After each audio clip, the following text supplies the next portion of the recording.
Finally, it was under our Prime Minister's visionary leadership that we succeeded in getting the industry to our country. We have committed to develop a strong talent pool of 85,000 engineers and technicians in the next 10 years. For this purpose, already 113 universities, academic institutions and R&D organizations have been tied up where semiconductor focused course curriculum is being taught, and the course curriculum has been designed by the industry participants, so that is very relevant to what the industry wants. We have chief executive officers and executives from fabrication, equipment manufacturing, ATMP, chemicals, gases, advanced materials, testing equipment, design companies, software companies,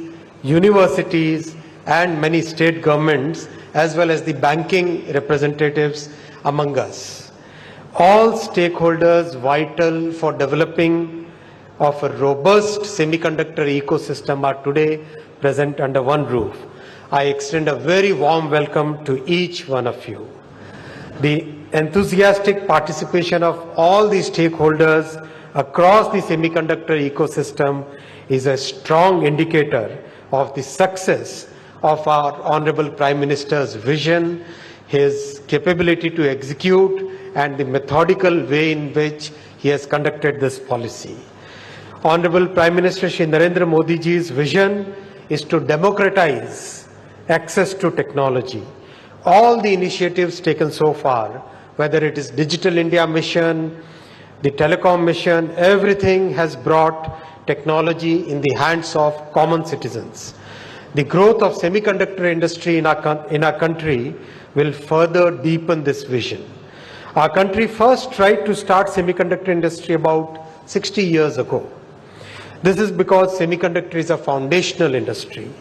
Chips manufactured in semiconductor industry are used in medical instruments, mobile phones, laptops, cars, trucks, trains, televisions, practically everything that is switched on or switched off. After many attempts, finally, it was under our Prime Minister's visionary leadership that we succeeded in getting the industry to our country. Within the first phase of our mission, in a very short time frame, 5 semiconductor units have been approved. Construction is rapidly under progress in the Micron unit, the Morigaon Tata unit, construction has started, and the other 3 units, construction will start very soon.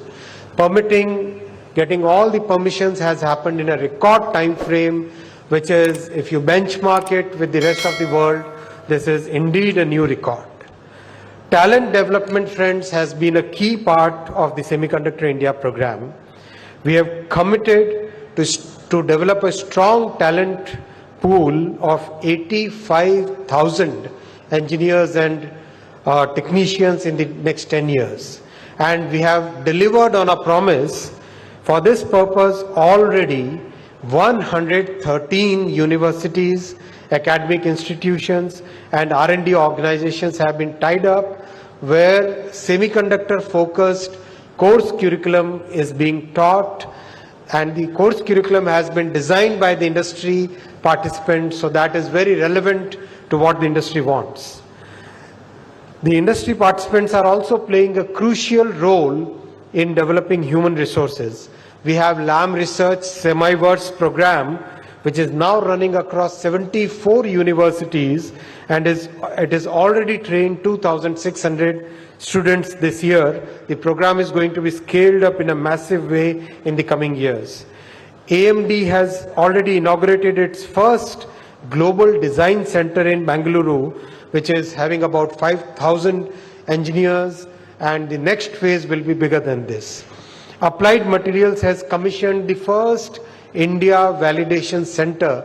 Even though it's a small unit in size, about 200 engineers are working there, but it is a very big step for making sure that the forthcoming fabs and ATMP units in India, they get the ATMP technology in time and as per their own needs. The focus on the design ecosystem is a critical aspect of Semiconductor India program, and we already have a very big strength in design. We have more than 300,000 engineers working in design ecosystem for various companies, and about 52,000 of them are working on really leading edge and complex chips. Our focus on design ecosystem development will lead to at least 3 or 4 major products in the coming years. Already 13 design ecosystem partners who have received financial assistance from the India Semiconductor program have started developing, and from what I understand, 4 of them have already started getting VC interest, and 2 of them have started getting the funds from the VC industry. Friends, the semiconductor industry is a foundational industry. It has a tremendous multiplier effect across the entire economy. The scale of electronics and mobile manufacturing is expanding rapidly in our country, and establishing the semiconductor units will drive exponential growth in the automobile, medical, industrial, transport, consumer electronics, practically every manufacturing sector. I would like to thank all industry participants and state governments for your contribution to this event. I extend my gratitude to Honorable Chief Minister of Uttar Pradesh, Shri Yogi Adityanath ji, for hosting the SEMICON 2024. And finally, my heartfelt gratitude to Honorable Prime Minister of India, Shri Narendra Modi ji, for his visionary leadership in developing India's semiconductor ecosystem. I once again welcome you all. Thank you and Jai Hind.